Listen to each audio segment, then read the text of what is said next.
Setembro, e o mês de setembro, setembro amarelo, considerado setembro amarelo, é um mês internacional de valorização da vida, de prevenção contra o suicídio.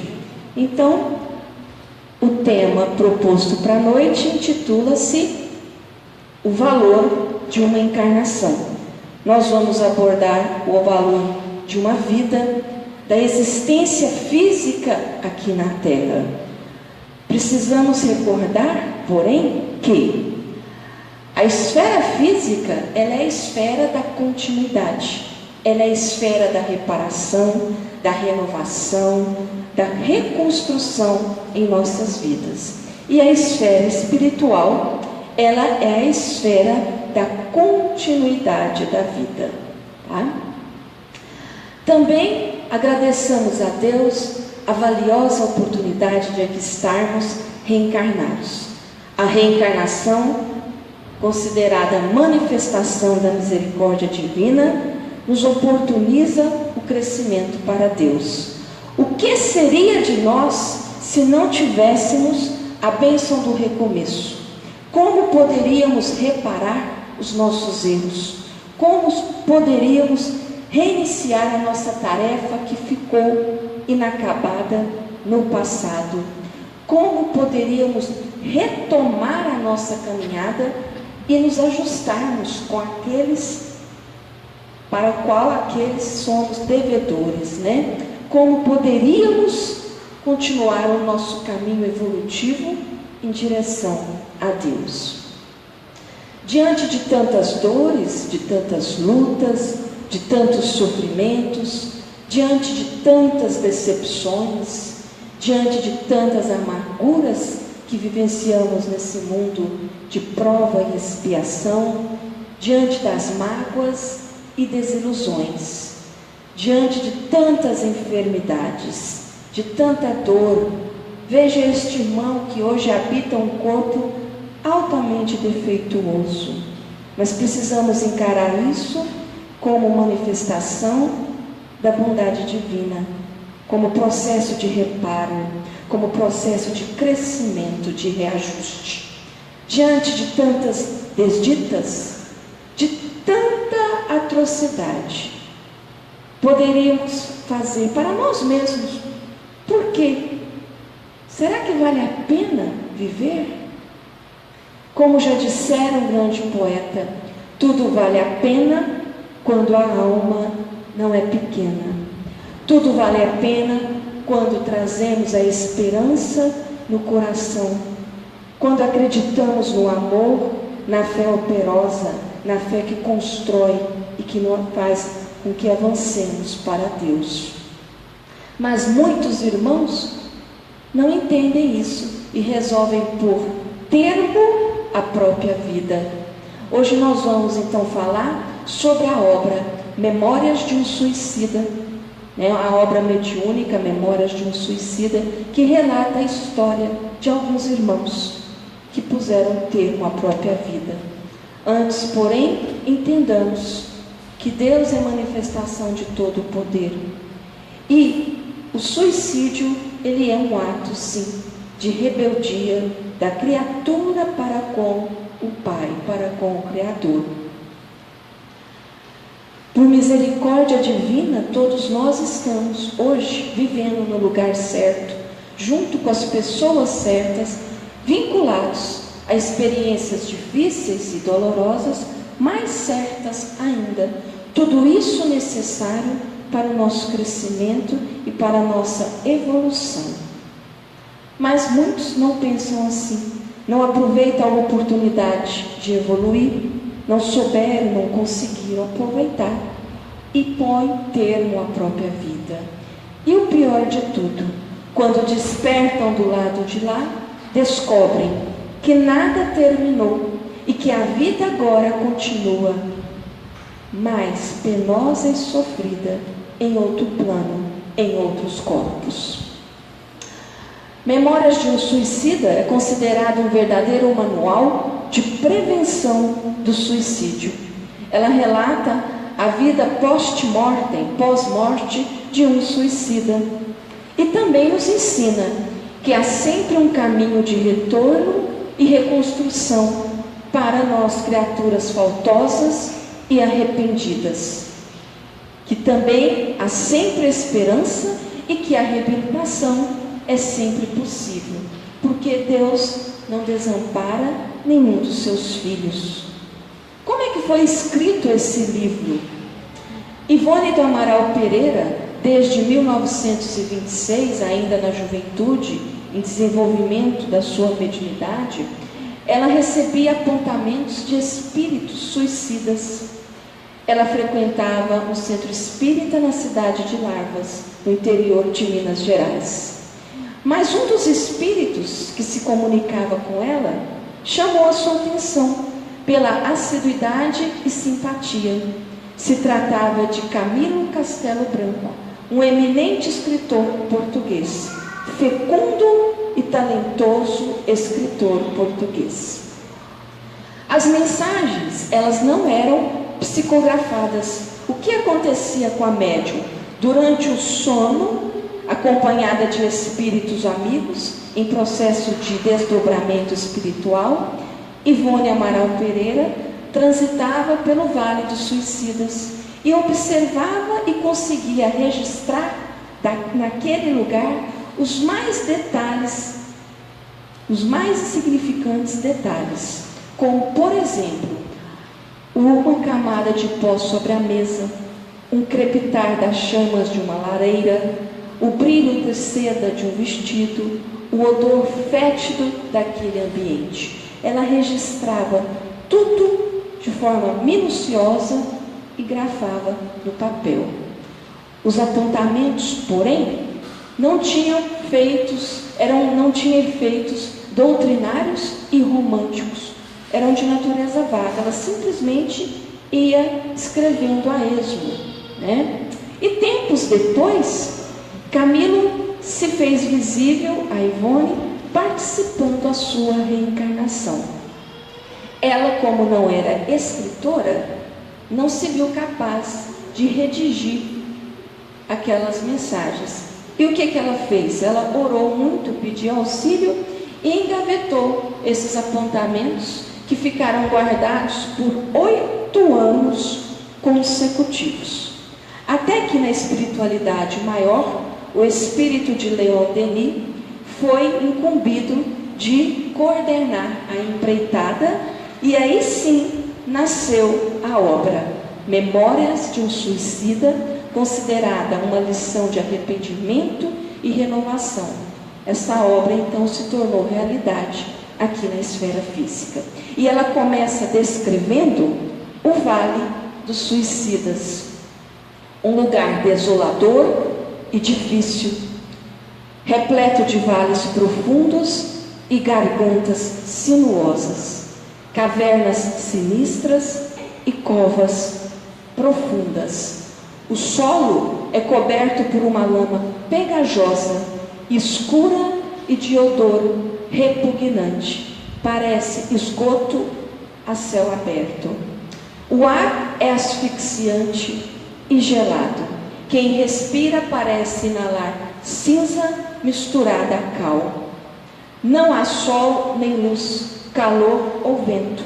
Não se sabe se é noite ou se é dia neste lugar tão desolador. Para lá, meus irmãos, vão todos aqueles que cometem o suicídio. Para termos ideia, o Vale dos Leprosos da antiga Jerusalém, quando comparado com o Vale dos Suicidas, é considerado um lugar doce e consolador, um verdadeiro paraíso. No Vale dos Suicidas ocorre a repercussão de todas as dores causadas pelo ferimento ao corpo físico. São dores intermináveis que se repercutem no perispírito. O perispírito, veja, continua a sangrar. As dores são intensas, não cessam. As noções de tempo para os suicidas são perdidas.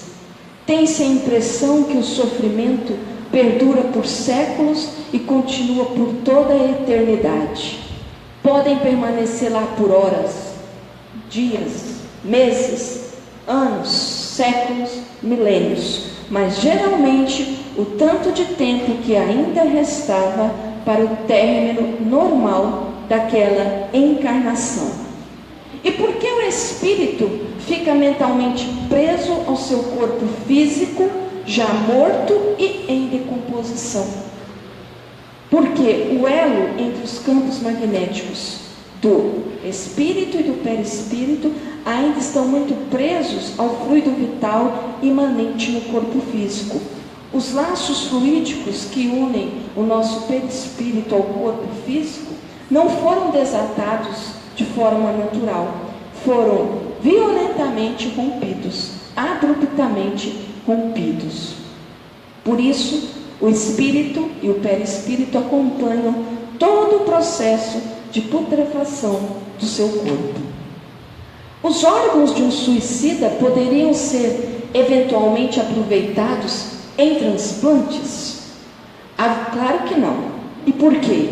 Haveria uma desarmonia entre os campos magnéticos dos órgãos transplantados do suicida com o corpo físico do receptor. Estariam vibrando em frequências diferentes, de onde resultaria, claro, a rejeição. Mas no Vale dos Suicidas ainda nos relata a obra: em meio a tanta dor e sofrimento, eis que surge periodicamente singular caravana para resgatar aqueles irmãos cujos fluidos vitais encontram-se já quase extintos. São espíritos com aparência de soldados hindus, materializados o suficiente para serem vistos e percebidos pelos irmãos suicidas que serão resgatados. E vamos falar do suicídio de Camilo Castelo Branco, o autor narrador da obra Memórias de um Suicídio. Memórias de um Suicida. Quem se suicida espera se livrar dos sofrimentos, dos problemas considerados insolúveis ou ainda da vergonha, do descrédito e da desonra. Camilo Castelo Branco, aos 60 anos de idade, ele fora acometido por uma cegueira e não aceitou essa situação. Então resolveu dar um tiro no ouvido. E ele descreve o que aconteceu com o seu perispírito e espírito após o tiro. Após o tiro, Camilo desmaia. Aos poucos recupera as sensações e passa a sentir muita dor, frio e falta de ar. O sangue não para de jorrar pelo orifício causado no perispírito. Não enxergava nada, sentia-se ferido e vivo. Pensou que o ferimento não fora suficiente para matá-lo. Chamou pelos familiares, amigos e nada. Após desesperados esforços, levantou-se, sentiu um cheiro de vísceras em putrefação e pensou como sua cama podia cheirar tão mal. Isso depois de vários dias. Então ele procurou a porta e com isso tropeçou num monte de destroços. Olhou para baixo e gritou estentoricamente, ou seja, horrorizado. Mesmo cego, viu-se morto no túmulo em franco estado de decomposição. Estava vinculado mentalmente ao seu corpo. Enlouqueceu, vagou pela cidade por vários meses. A cena do suicídio sempre via sua mente, ouvia as pessoas da cidade comentar que ele estava morto e ele não entendia aquilo. Sentia que forças irresistíveis o atraíam para o corpo em decomposição. Vagou por meses de forma desordenada, até que por afinidade fluídica e questões mentais foi transportado para o Vale dos Suicidas. Os habitantes do vale, meus irmãos, são criaturas desfiguradas. Todos apresentam cacoetes nervosos. Observem que aqueles, por exemplo, que se suicidam pelo enforcamento, constantemente se sentem asfixiados. Aqueles que cortam os pulsos, veem os pulsos ficarem sangrando ininterruptamente. Mas a pior modalidade, nos relata o livro, é a modalidade chamada de os retalhados, que são aqueles irmãos que se atiram de grandes alturas, de penhascos, de prédios, ou que se jogam na frente de veículos e veem o corpo físico todo despedaçado. Lá também o seu perispírito encontra-se todo despedaçado. Mas chegou o momento de Camilo e alguns irmãos serem recolhidos do vale pela falange abnegada dos servos de Maria, e foram levados para o Hospital Maria de Nazaré, denominado a Colônia Correcional. Lá passaram pela sessão de reconhecimento e matrícula. Foram instalados em enfermarias, receberam alimentação e vestimenta adequada. Tudo isso via pensamento, né? As vestimentas são plasmadas. Observem que em cada quarto do hospital existe um retrato de Maria de Nazaré, porque Maria de Nazaré é considerada a sublime acolhedora dos réprobos, que são os nossos irmãos suicidas. Lá, nossos irmãos recém-resgatados passam por cirurgias. A equipe aqui utiliza equipamentos ultramodernos. Esses equipamentos absorvem a luz do sol e iniciam um processo de cicatrização no perispírito. E Camilo pergunta: eu estou vivo? Para o médico. E o médico responde: o teu corpo de carne foi lamentavelmente ferido pela tua imprevidência, mas o corpo que te serve agora é imortal, o perispírito. Muitos irmãos sentem a falta de seus parentes, de seus entes queridos, mas não têm preparo emocional para retornar. Então eles recebem as visitas mentais, que são aquelas criaturas aqui na terra que lembram com amor, lembram de fazer uma prece, e quando fazem essa prece com sinceridade, elas são projetadas nos telões do Hospital Maria de Nazaré. Aqui nós temos o relato de um irmão alienado. Ele se suicidou por falência de negócios. É o irmão Jerônimo, que está na equipe do Camilo, e ele ainda não tem consciência que é um desencarnado e que cometeu suicídio. E muito apegado à matéria. E ele quer, porque quer voltar à Terra para visitar a família. Foi alertado que não deveria, mas insistiu tanto, e a providência divina não violenta o livre-arbítrio. Então ele foi trazido à Terra. Ele é tão apegado à matéria que ele conseguiu plasmar, chegando à sua casa, foi trazido por uma condução específica, né? E chegando à sua casa, ele conseguiu, subindo as escadas, ele conseguiu plasmar um paletó, uma bengala trabalhada a ouro, uma cartola e um buquê para a esposa. Tamanho o vínculo dele com a matéria.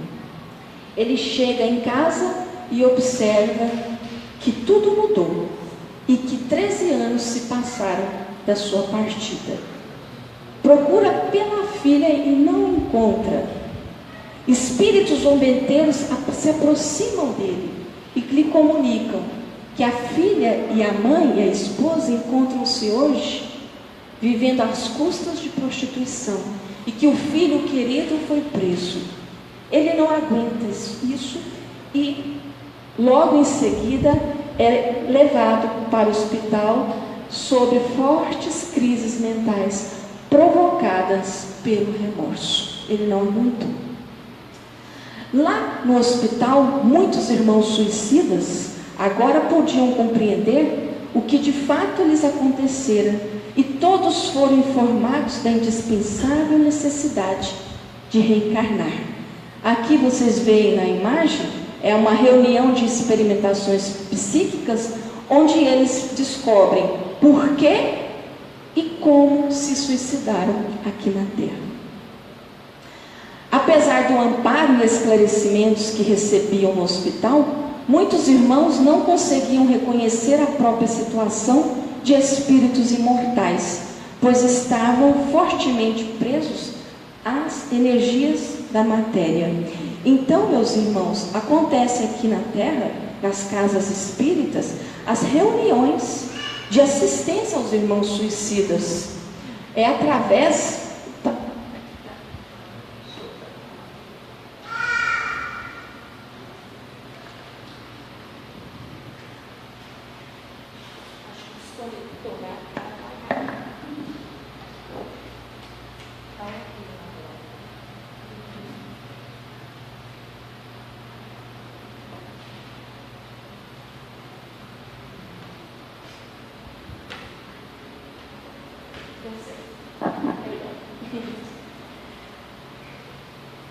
Então, os nossos irmãos nas reuniões mediúnicas, eles são assistidos através do choque anímico. O que é o choque anímico? Os nossos irmãos em contato com as energias do médium, com as energias dos encarnados, por alguns segundos recobram os sentidos e entendem que não mais habitam aqui na esfera física, e sim em outra dimensão. E aí sofrem aquele despertamento e têm então condição de serem assistidos. O Brasil foi escolhido face à quantidade de casas espíritas que possui e pela atmosfera psíquica apropriada. Os trabalhadores espirituais entram em contato com os diretores espirituais das casas espíritas aqui na Terra. Os médiuns selecionados para os trabalhos de assistência aos suicidas são preparados e esclarecidos durante o sono, e que esse contato com esses irmãos podem gerar sensações de amarguras, mal-estares, insônia e falta de apetite no corpo físico do médium. À noite, os médiuns que irão participar das sessões de assistência aos irmãos suicidas, em desdobramento, visitam os acampamentos próximo à crosta terrestre onde eles estão, esperando o momento dessas reuniões espirituais aqui na Terra. Falam de fé, da certeza da vida após a morte e das dificuldades humanas que aprenderam a enfrentar. E também para facilitar a combinação de fluidos com os nossos irmãos. Trabalhos dessa natureza não acontecem somente em um dia. Levam semanas, meses. E aí Camilo sentiu vontade de escrever. Foi nesse momento de trabalho, de assistência, que ele sentiu vontade de escrever o livro. Vamos voltar ao Hospital Maria de Nazaré, conhecer mais alguns departamentos desse hospital, como por exemplo a Torre de Vigia, repleta de grandes telescópios e telas colossais. Ela podia localizar em qualquer parte da Terra, até um ponto no fundo do oceano, algum espírito necessitado de ajuda para ser resgatado. Aqui nós temos o departamento do internamento, das internações, onde existe ali um irmão, Agenor Peralva. Ele, enquanto encarnado, ele foi chefe de falanges criminosas aqui na Terra.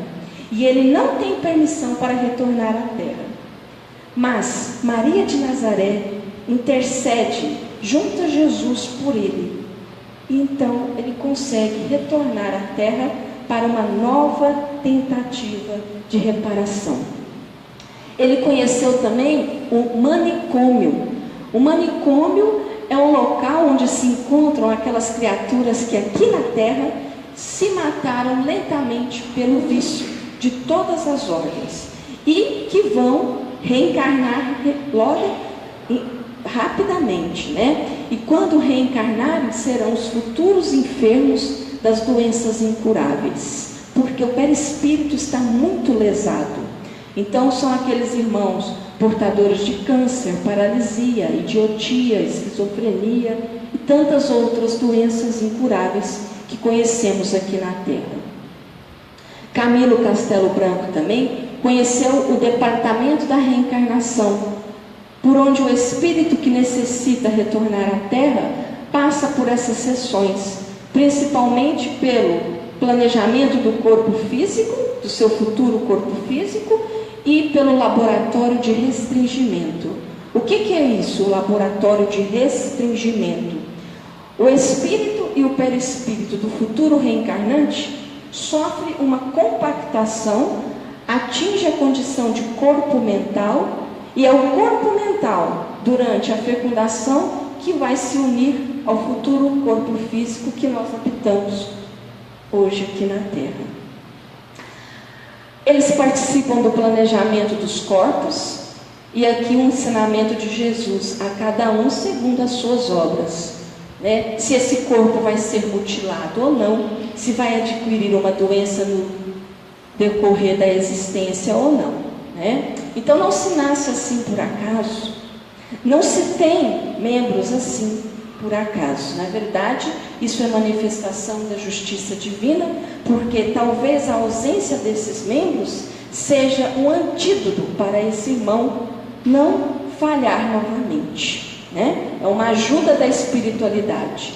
E nesse momento da história fica bem claro que todos nós somos herdeiros de nós mesmos, das nossas ações, das nossas atitudes, que nós somos os construtores dos nossos destinos, que as leis que regem a vida não se enganam, que para que as coisas fossem diferentes em nossas vidas, precisaríamos tê-las feito diferente no passado. Então, se a vida que eu vivo hoje me aborrece, é obrigação minha lutar com todas as forças que eu disponho para lograr de momentos de muita felicidade, momentos de paz e harmonia. A finalidade da reencarnação é preparar o espírito para a imortalidade, e não só fazer com que passemos por provas e expiações, porque nós não nascemos para sofrer. Nós sofremos porque não sabemos amar e perdoar.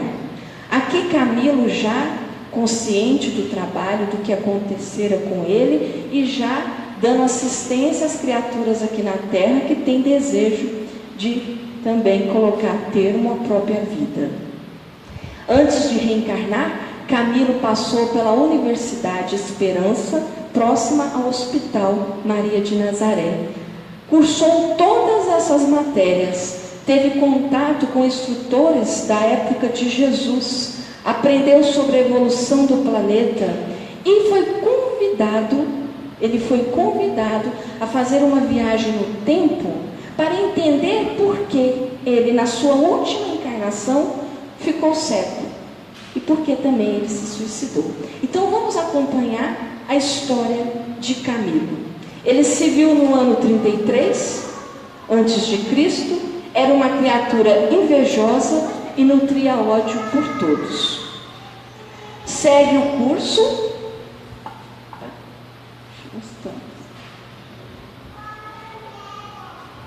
Só uma pausinha aqui.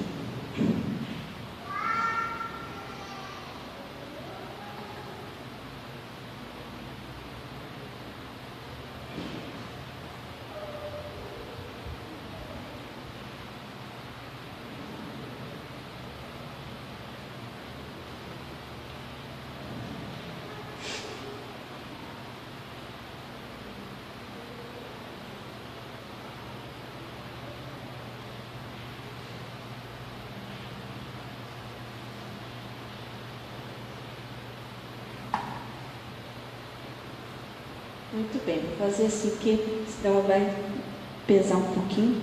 Segue o curso no tempo e ele reencarna várias vezes. Aí ele reencarna na Espanha como um rude camponês que desejava estudar e ser culto. Ele se apaixona por Maria Magda, que se apaixona por Jacinto Ornelas. Camilo se tornou padre e defensor da Inquisição. Em nome da Inquisição, ele condenou, torturou, matou e mentiu muito. 15 anos se passaram e, mais uma vez, o destino colocou Camilo, Jacinto Ornelas e Maria Magda frente a frente. Descobriu que Ornelas era adepto da reforma protestante. Maria Magda implorou a Camilo que o libertasse. Após tanta tortura, E ele assim o fez. Entretanto, antes de libertá-lo, ele ordenou que os olhos de Jacinto fossem vazados a ferro à brasa. Camilo, então, se conscientizou da sua jornada de erros e reencarnou em Portugal, nas proximidades do Rio Tejo, ali numa cidade nas proximidades do Rio Tejo, como, depois de ter passado por muitos anos no umbral, e agora tendo conhecimento do que acontecera com ele reencarnou, meus irmãos, como incansável médium curador. Por muitos anos defendeu a doutrina espírita, divulgou o espiritismo, realizou curas e estava programado de novo para ele viver por 60 anos. Só que os 20 anos antes da sua desencarnação, ele iria de novo ficar cego. Era como se os olhos de Jacinto ainda fizessem parte da sua fisionomia. Isso é uma obra muito bonita, é claro que um resumo muito singelo que a gente traz para vocês, e que agradeçamos a Maria de Nazaré, a sublime acolhedora dos réprobos.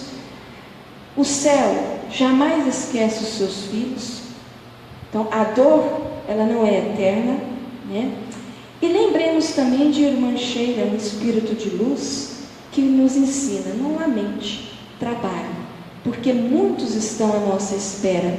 Nunca sintamos limitados à prática do bem.